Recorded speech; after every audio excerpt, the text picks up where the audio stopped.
Hey, my Liptons. So I wanted to come in here and do a video review of Pretty Little Liars Summer School. And, it's with deep, in good faith, right? In good faith. I'm going to just come off right off the bat just to get all the main points out the way. Y'all, for the Pretty Little Liars, like, Original Sin fans, I'm sorry, I did not like season 2. I did not like Pretty Little Liars Summer School. It got to the point where I actually had to write notes about what I disliked so much about it. Like, to me, like, legit towards, like, the end, like, when it got to, like, episode 7, I was telling myself, I'm actually glad that HBO Max canceled Pretty Little Liars Original Sin. And this is coming from someone that is a huge, like, for my day ones, for my Liptons that have been here, like, day one, I literally created a whole playlist on my YouTube channel. As you can see here, is right here. Like, I literally created a whole playlist on my YouTube channel, which, by the way, you guys need to subscribe to the channel. Let's get up to 1,000 subscribers. But yeah, as you can see right here, like, I legit created a whole playlist of Pretty Little Liars. Like, in my description area in my YouTube channel, you can see, I'm a lover of teen shows. One of those being Pretty Little Liars. And because I love Pretty Little Liars. Like, I grew up with it. Like, it's just a part of, like, my preteen, teenhood. Like, it's just, I love it. So when it was revealed yet again that they were making another reboot yet again, because they had a previous reboot with the Perfectionist one that also got canceled. I guess I only tuned into that, like, one episode of that, and that was it. And then they were creating another one for, like, the more, younger Gen Alpha kind of thing. And I was like, okay, like, even though it's like, there's a part of me that feels like they should just leave it alone, leave the Pretty Little Liars, just that show overall, like, leave it alone, because its aura was just so great. So, like, I was just like, but I'm still going to give it a chance. And I gave it a chance. Like, you guys can go to my, my previous videos on my channel, on my YouTube channel, where I discuss some episodes. And if you watch my season 1 reviews of Pretty Little Liars Original Sin, I was just like, even though, like, it's not really, like, I mean, it's not really, like, captivating or, like, mysterious in the way that Pretty Little Liars was, but I'm still gonna give Original Sin a chance. I'm gonna give it a chance. And y'all, first of all, let's be very clear. There's many reasons why this show got canceled. I wrote some notes, obviously, as I said, because I just needed to get my thoughts out. Because, like, if I were to come in here freestyling, I'd probably get a lot of, comments about saying, oh, I'm a hater, da da da. So it's just like, I'm just trying to somewhat articulate what I'm trying to say based on this show. But season 2 was a mess. And I wrote here in one of my notes, and I'm going to get to it. I wrote here, like, Pretty Little Liars Summer School was basically a parody slash, like, a parody of the, like, Pretty Little Liars slash Scream slash Michael Myers slash Scream Queens. It was like all of that mixed together and, like, jumbled up into, like, some kind of gumbo, and then they just try to feed it to me. And when I was watching this, I was just like, who was on the writing team for some of this? Excuse me. I was just like, who is on the writing team? Because some of the things that was going on, I was not feeling it. And if y'all follow me on Twitter, like, I was literally tweeting out, like, I was just like, girl, like, what is going on? I was like, legit, let's just get into it. First of all, the first 2 episodes, immediately, episode 1, episode 2, when I got when you to me, I'm like, okay, like when you're supposed to like really captivate an audience and really catch their eye and be like, oh, I can't wait to watch episode 2, that it needs to be in episode 1. Episode 1 needs to grip you. And immediately episode 1 did not grip me, but I was like, you know what? I've been saying on my channel that I was gonna watch Pretty Lies Summer School and I'm gonna finish it. So in a way, it's like I felt like I was forced to watch episode 2. Episode 1 was boring. I got into episode 2. Episode 2 was boring as well. And I'm not gonna lie to you guys. A lot of the main villain, Bloody Rose, that was in the show, like to me, like it felt corny. Like it felt corny. Like this, like honestly, in summer school, like they made this whole like Archie, Bloody Rose thing. It felt so corny. Like it felt like a parody. It felt like a skit that was done on YouTube. It's like something that could have been like it's like kind of like going to like a high school theater class and it's like, okay, can you make a movie of like a Scream Queens like parody something, and this is what it would have been. It would have been Pretty Liars Summer School. So immediately I was just like, because they'll always do those kind of like very expected jump scares at the end. It felt very expected. Nothing felt like my heart was about to drop out of my ass the way that like the original Pretty Liars show did. So it's just like, to me, everything felt very predictable, especially with what the villains were doing. So that's one. Episode 1, episode 2 was just like, it was weak, it was boring. And then when we got to episode 3, here's my notes. Let me get to my notes. Well, no, actually, episode 3 was also whack too. No shade. But yeah, so episode 4, because the girls were looking for Rose Waters. They were looking for Rose Waters to find out what the hell is going on with this whole Bloody Rose situation. And Rose ends up, at first we thought that Rose freaking committed suicide. Her ass jumps off a bridge because she's going through some mental health issues. So she jumps off a bridge and I'm like, okay, girl, bye. Like, I was just like, okay, girl, bye. So then, and also in this episode, let me just mention this too. I absolutely hated what they did with Farron's character. In Pretty Liars Original Sin, the first season, with Farron, even though like the girls, like it's not like I really had like main like favorites, but I was like, I like them individually. I think they have their own little personality traits that is like somewhat likable. But when we got to season 2, they did this whole like, strong black woman trope with Farron that it was so blatant and it was so like annoying and very just like, like Farron is like, mind you, Farron was let's be very clear. People are gonna be like, oh well, Farron was like that in season 1. No, she was not. Farron was sassy. Farron was like, yes, she was confident, but she was confident within her like her femininity and things like that. In season 2, like, for me personally, I just feel like they kind of like masculinized Farron a bit. Like, it's like they really made her like this tough buff, like damn near like I can kick anyone's ass, kind of like strong black woman trope. Like she can take anything. She's strong. She can take she can take Bloody Rose beating her up, and she can still fight Bloody Rose off even though she got beat the hell up. It's like that's the shit that I was seeing throughout the whole season 2. And it was so, and by the way, if y'all don't know who Farron is, it's this one right here. This is Farron. Okay? But yeah. So they did that with Farron's character. Like throughout the whole season, her ass was just like mammying it up.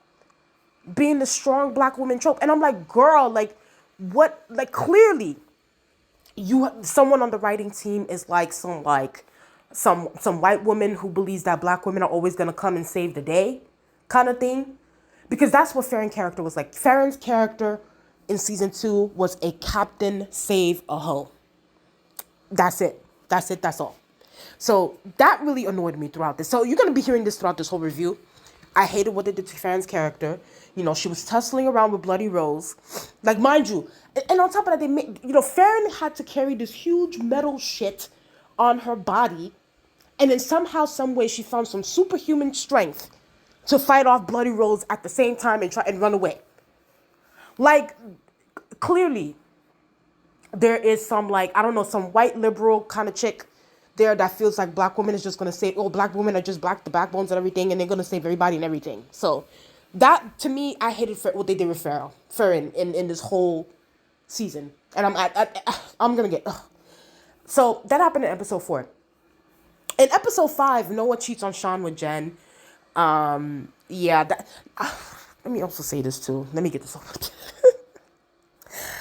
Y'all, you know, I was not interested in none of the relationships that were going on in season 2. Like, even in season 1, I really wasn't too impressed either. But like season 2, I really didn't give a fuck. Like, at least with Johnny, I would say, like, with Johnny, this is Johnny, by the way. With Johnny, I was kind of like, okay, like, I kind of like him. Like, he's kind of cute. Like, you know, little bit of a raspy voice. And I was, like, kind of feeling him with Imogen. But, like, I still wasn't, like, I was like, okay, like, you need to do it. Like, the same way, like, Spencer and Toby got me. And the same way that Caleb and Hannah got me. Like, I needed that spark. And I felt like we were slowly getting there with Johnny and Imogen. But they fucked that up towards the end, too. That happened. I didn't give a shit about Tabitha and what's his name, Christian's storyline, and Jen. Listen, I didn't care about Jen and Noah. I did not care about Jen and Noah. I felt like the whole Jen and Noah storyline came out of left field, so I just didn't give those shits. And of course, you know, Mouse and Ash, you know, they've been together since like season 1, so it's like I still wasn't even captivated by that. Like, I really didn't care too much about it. So literally, like, at least, like, this is what I mean. When you think about the actual OGs of Pretty Little Liars, like, you genuinely cared about their relationships and the people that they were in relationships with. Like, you shipped them. Like, you felt something. Like, in season 7 when, you know, Caleb said that he wanted to marry Hannah, you know, Toby and Spencer getting back together. Like, you know what I mean? Like, those don't, they had true emotions when that happened. Like, for this, I was just like, nobody's relationship is really pulling my heartstrings. Like, they didn't invest enough into their relationships, who these girls were getting into relationships. They didn't invest in a lot of the emotional bonds with who their lovers were. And that's unfortunate, because in the OG Pretty Little Liars, that was very, you know, it was focused on, it was prioritized as well. The same way they were trying to, you know, figure out this whole A thing, is the same way, you know, you also focused on the relationships. Then you have Spooky Spaghetti, this whole website thing. Mouse's grandma has been led astray. This Mouse's grandma, you know, shout out to Miss Mama's, right here on the right. You know, she was clearly being hoodwinked, bamboozled, led astray, run amok, and deceived by the Spooky Spaghetti website. All right, Kelly's mama. Oh my God, don't even get me started on this whole Kelly storyline. This whole storyline with Kelly was so, y'all. I wanted to fast forward. I was like, oh my God, I'm just getting through this for my review. This whole Kelly storyline, you know, Mama got her in a religious cult. I'm just like, I'm over it. Like, please, it's so lazy. The writing was so lazy. It's like, can we come up? It's like, we've seen this before. Like, can we come up with something else? It's like, I get it. Like, you know, in a way, Pretty Little Liars, Original Sin, Pretty Little Liars Summer School is like, a homage, I guess you can say, to, you know, obviously the original Pretty Little Liars, to, you know, the scary movie and horror films. But it came off very corny.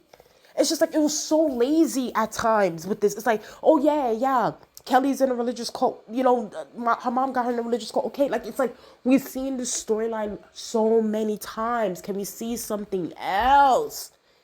Ugh, I was so over it. Also, I wrote here, I don't like what they did to Dr. Sullivan's character, and Pretty Little Liars. You know, I don't know if y'all, for the OG Pretty Little Liars fans, you know, if y'all remember Dr. Sullivan, you know, she was the psychiatrist the therapist in the original Pretty Little Liars. I hated what they did with her character in this. I hated that they made her into like, in a way, it's like almost like they ran out of ideas. So they were like, you know what, let's just incorporate Dr. Sullivan in this and let's try to, let's try to make some sparks happen. I didn't like the fact that they tied her in with Archie, and then it's just, and then her son getting killed. It's just, I was like, okay, move along, right along. Episode 6. Oh, I wrote here episode 6 was so cringy. Episode 6 was so cringy.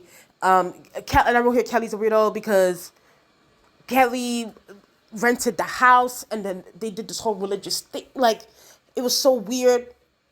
And of course, you had a little sprinkles. You know, of course, you gotta bring in the stand. You gotta bring in the stand, Twitter wokeism a little bit here and there. You know, sprinkles of it. Don't get me wrong, I'm also here for a little bit of wokeness. Okay? I'm also here for a little bit of wokeness, but child, this was so cringy. Like, some of the shit, and it was so, the dialogue felt so... Ash was like, oh my God, the trans kids and and this mouse, what are we gonna do? I was just like, they had to sprinkle a little bit of that in there. You got to sprinkle a little bit of Stan Twitter. Clearly, the writers got some of their writing material from Stan Twitter, okay? So they got, they sprinkled a little bit of that here and there in episode 6, okay? It was definitely cringe. Imogen's mom. So, and then in the same episode, I think there was like the only part of the episode I was like, okay, like it's kind of, I feel like they might try to, rein it in a little bit more and give me something in episode 7 and 8. Towards the end of episode 6, Bloody Rose, of course, these girls, it's like one moment they're like, oh my God, they're concerned about Bloody Rose, but then the next moment it's like they go back to like, la da da da. I'm just gonna be walking around. Bloody Rose comes, tries to freaking whack Imogen, and then Imogen pulls the bandages off Bloody Rose. Bloody Rose, I don't know, Bloody Rose ends up, I don't know, disappearing. The girls come in, they're like, Imogen, what happened? And then Imogen is like, oh, it's my mother. It's like, at first she was like, she believes that her mom is Bloody Rose, and her mom was trying to kill her, even though her mom committed suicide. Whatever. Next we have episode 7. I wrote here, I genuinely don't care for Kelly's storyline. Like, I'm so sick. Like, it's like the whole the religious cult thing. I'm over that storyline. And then Bloody Rose comes in and drowns Kelly under the sea, honey. Also Noah, girl, you're gonna go and get pissed at Sean for coming at Jen, because mind you, Noah, you're the one that cheated on Sean with Jen. And then you're mad that Sean went over there to yell at Jen, and then mind you, it's not like Sean went over there and beat the hell out of Jen or something. No, he just punched the wall. That's the least that you could get for everything that you did to Sean. So then you're going to go and take a golf club and go, break Sean's windshields and shit. It's like, girl, Noah, bye. She does that, and she threatens Sean like, oh, if you want to come at me, but don't come at my girlfriend. I was like, okay, whatever, bye. Nobody we don't even care for your storyline like that, for you or Noah, for you or Jen, like that, Noah. So you could definitely kept that. And in episode 8, Farron, of course, being the Captain Saberhole, she saves Kelly from the water, from being drowned.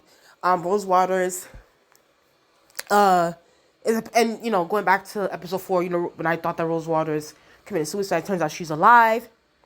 And then she goes to Mouse's house, and, Rose Waters and Mouse's grandmother are talking, I guess.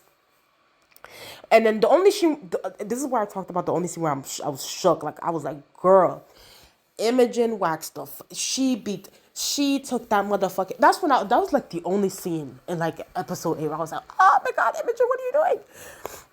She gets shook because she sees these bodies in the freezer, because Bloody Rose and the Bloody Rose team put them there. And then Imogen thinks that it's Johnny. And child, when I tell you Imogen took that motherfucking... Imogen took a metal a metal pipe or something, and she whacked Johnny across the motherfucking head, and then drags him into the freezer room and locks him in. Because Imogen, I'm not gonna lie, Imogen is a little, she's traumatized and she's going through a lot. So she does that and she locks Johnny in that freezer room, and I'm like, bro, Johnny is never gonna talk to you again. Like, I'm gonna be honest with you guys. If they genuinely built Imogen and Johnny's relationship up organically and not like this parody kind of thing, if they like just like a normal sort of like build, I think I genuinely would have loved Johnny and Imogen. I think they would have been probably my top faves of like couples that I would have shipped. But because the storylines, the writing were what it were, I was just like, damn, like, Johnny, I feel so bad for you. So she knocks Johnny out. She puts him in the freezer. And then boom, surprise, surprise, Chip. And by the way, if y'all don't know, Chip is the guy that sexually assaulted, trigger warning, assaulted Imogen and Tabitha, and Imogen ended up getting pregnant out of that assault, and she actually had the baby. So yeah, so and then Archie ended up killing Chip. So then Chip's mother, blames Tabitha and Imogen for like, ruining her son's reputation and stuff like that. So she took up this like Bloody Rose character. And, she, I guess, but then again, it's like, I don't even understand why she ended up helping to kill the other people within the area that had nothing to do with Chip's demise and everything. Like, that part is like, where's the connection? That happens, so it's revealed that she is Bloody Rose. And then Wes, who is Tabitha's supervisor, I guess you can say, at the movie theater, he's the bootleg A. Right? So he's pretending to be Archie. So it's revealed that he's Archie. And at this point too, I was just like, okay. And I was like, oh my God, please go. Somebody needs to go save Johnny. Like, Johnny had nothing to do. I genuinely actually liked Johnny. I really liked him. Like, I think that like, and he's a cutie patootie.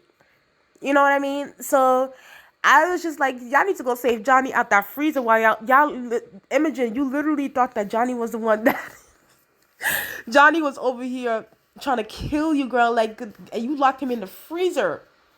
Y'all need to go get him out of there before he freezes to death. And then I wrote here that after it was revealed that A was Wes, I wrote here that some of the worst cringeworthy dialogue happens between Wes and Tabitha. Wes basically, okay, so when it's revealed that Wes takes off his mask and stuff, and he starts recording, and he's live streaming on Spooky Spaghetti. Wes, I'm just gonna tell you guys how I interpret it. Wes is mad that Tabitha is, getting all these like, she's getting attention. She's getting this like movie festival thing deal, and she's trying to like, I don't know, uplift black filmmakers and stuff like that. And then Wes basically says that it's hard for us white guys because of people like you, and basically calling Tabitha a DEI hire. Like, you are a diversity, equity, and inclusion hire in horror cinema. When this dialogue was being said, I fell the hell out of my bed. I was like, oh my God. They literally took this script off of Twitter. Like, y'all took this script off of... They saw what was going on Twitter between the right wing and the left and the liberal wing people on Twitter. And they were like, you know what? Let's make a script out of this. Let's put this out as a dialogue. And they did it in the most cringy way possible. Wes was like, listen, you are in an affirmative action hire. They don't hire white guys like me anymore. And because of that, I'm gonna kill you. Y'all, I was hollering. But at the same time, I was also like, girl, where is the police? Like, at least in the original Pretty Little Liars, like, the police were, even though, like, A was doing what he was doing, but, like, the police were also somewhat involved. Like, they were in the community. So, like, throughout this whole thing, I'm like, there's a whole, like, Bloody Rose and Wes got this, like, a bunch of people just walking around with masks, trying to stop you. And I'm like, where are the cops? Where is the surveillance? Where are the cameras? Especially if this is being filmed in 2025. You guys know that we live in police states now. So it's like the least that y'all can do, if y'all gonna be realistic about this whole argument with DEI hires and things like that, y'all should have gave us some goddamn cameras and some drones and make this thing into like a police state as most states are. And show that these people are in some like creepy like incelic group that's trying to kill the woke liberals. Lord have mercy. Lord have mercy, child. When I was watching this, I was going crazy. I was like, where's the police? And I was like, and then obviously this part, this comes next to, and I wrote, here comes Farron, mamming it up. Mamming it up, being Captain Save-A-Ho, she, Bloody Rose tries to come for them, and then Farron comes over there and super kicks the fuck out of Bloody Rose, and all of it, mind you, do you guys see that there's the continuity with this? Farron, she barely got away the last time from Bloody Rose, from what happened. And Bloody Rose was also seen as like somewhat of a superhuman kind of figure. But then all of a sudden, Farron was able to super kick Bloody Rose, and all of a sudden Bloody Rose is down. It's just like, I hate every part of this. I hate every part of this. Oh, especially what they did to Farron's character. And I'm like, Wes is it? Tabitha comes with the what do you call it? Pickfork. The pickfork knife. And mind you, Wesley stands there with the fucking camera. I'm like, stupid. Why don't you just duck? Duck, go around, and why don't you just trip? Like, there's so many ways that he could have ducked his death. And I'm like, yeah, whatever. It's time to, it's just, let's just end it here. And then basically towards the end, 2 weeks later, basically, mind you, right, 2 weeks later, the girls are lollygagging. That's one of the issues that I have too. It's like a traumatic event what happened to them, and it's like the next day they'll be all smiles and stuff. Traumatic event happens, oh, the next day, oh, let's go part. Let me tell you guys something. In the OG Pretty Liars, especially when them girls, when they got kidnapped and they were put in that dollhouse, them girls were shook for weeks on end. All of them. Hannah, Emily, Aria, Spencer. Spencer went on drugs. Hannah tore up her homeroom. She just hated it. Emily went to go practice her Second Amendment rights. And Aria, I forgot what Aria did. But these girls, is like they go through a traumatic event, and then it's like the next day it's like, oh yeah, cheese. And I'm like, are y'all what's going on? Like, this had nothing on your mental? Like, what happened here? So basically that's what happens. And then, Archie, they obviously try to put a little cliffhanger, but it doesn't really matter anymore because the Pretty Liars is original sin, summer school is canceled now. But yeah, Dr. Sullivan, I guess Archie's back, and Archie whacks Dr. Sullivan. So there's that with that. Let me just say this. To me, Pretty Liars Summer School was, and in a way too, there's a part of me that feels like now the Pretty Liars, like, as it is somewhat bastardized, because it's like, yeah, guys try to do it with the perfectionist thing. It didn't work. Yeah, try to do it with Original Sin. You try to add sprinkles of like Stan Twitter and what people are talking about on Twitter, and now it didn't work. Apparently, the viewership numbers were not what it was. At the end of the day, let's be very clear. HBO, Max, Warner, whatever, they are a big conglomerate. Like, they have, the whole Game of Thrones franchise. They had House of the Dragon. As much as people, had their issues with House of the Dragon brought in a lot of numbers. So, Pretty Little Liars, it's like, the writing was piss poor, but the numbers didn't follow. So therefore, they had to cancel. It was what it was, and in a lot of ways too. There's a part of me that feels like, what, cancel the shit, because it's like, if you look back at my old reviews that I did on my channel on Pretty Little Liars Original Sin, I genuinely had hopes for it. I was very optimistic. I was very interested. I'm like, okay, they can do something different here. They can still keep within the aura of the Pretty Little Liars, but try to. I think what I'm trying to say is, like, Pretty Little Liars Summer School had no identity. It felt like a cosplay.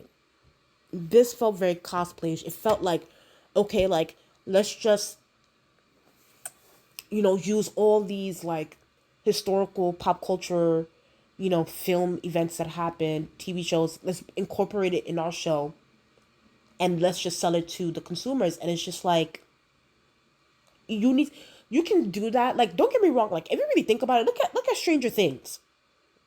Yes, Stranger Things, if you really look at it from, like, the outside, it's kind of like, there are some things where it's like, okay, like, they borrowed this from this, they borrowed, E.T., but it still has its own identity. Like, it still feels original. And Pretty Little Liars Summer School did not feel original. I have to be honest. And they thought that they can rely on pandering to, like, Gen Z and Gen Alpha with the strong black woman trope, and the adding sprinkles of, like, you know social justice issues and things like that. But it's like, if you guys don't have the proper writing, if y'all don't write, you guys, don't get me wrong, if you're gonna include something about having to do with, like, a black woman being confident within her skin, do it, but do it in a way where, one, the writing backs her up, it makes sense for her character, and also that it doesn't dehumanize her. And I felt like they dehumanized Farron in this show. I felt like a lot of the social issues that they were trying to talk about, it felt very forced, and it felt almost unnecessary at that too, because it's like, y'all guys already established that in season 1. So it's like, why even bring this up in season 2, and why even try to, like, to me it felt very panderish. It felt very panderish. It felt, and clearly didn't work because most people didn't watch the show. Unless you were a hardcore fan of the show, nobody was watching it. And I was a casual fan. And I just got into the show after what? Because the show came out last year. Poorly promoted. I actually thought, if I'm going to be honest, now thinking about it, I genuinely believe that HBO was thinking about canceling the show from the beginning. I mean, from after season 1 ended. Because there was barely any promotion. I talked about that on my channel. When season 2 was being revealed, nothing was being done. I think it was only trending on Twitter for like a few days, but other than that, I didn't see it nowhere else. Nobody was talking about it. It's like, when you look at shows like The Penguin, I felt like that show was moderately promoted, and I heard about it everywhere. Pretty Little Liars, and it's like, when you're on a streaming service that has Euphoria, that has The Penguin, that has, literally the parents of Game of Thrones, bitch, you better have Game of Thrones kind of writing. I mean, not that kind of writing, but like the writing team that they have. So to me, I just felt like, or they should have just stuck to the basics with this. But to me, I feel like Pretty Lies Summer School would not be missed. I'm sorry. Like, Pretty Lies, this whole thing, I think they should stop now before they bastardize Pretty Lies. Like, end it. And like, stop trying to recreate, stop trying to reboot. It's not, I think it's Marlene King that be doing this. Her, the Julie Plex of the world, always trying to reboot a Vampire Diary something, and then just stop. Leave the classics. Leave it alone. It was an era for us. We loved it at the time. But y'all trying to reboot and y'all trying to make it into like something. It's just like, it's not working. I don't know, y'all. I just think that, like I said, nothing will beat the original Pretty Little Liars. I did give the show a chance. I said that I thoroughly enjoyed season 1. I thought that it was cool. And I'm looking forward to season 2. I watched season 2 and I thought that, okay, it's not good. And clearly the executives thought so too, because they canceled it. At the end of the day, Pretty Little Liars will always be iconic to me. These are my girls. Anytime I see like a picture of them on Twitter or something, I always share it. These are my girls, okay? I love them. So, and the fact that we can even have a perfectionist or a Pretty Little Liars Original Sin or Summer School is because of Troyan, Shay, Ashley, Lucy, and Sasha. They did that.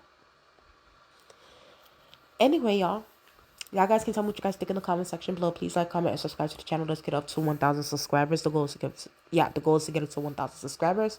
And I'll talk to you guys later. Bye.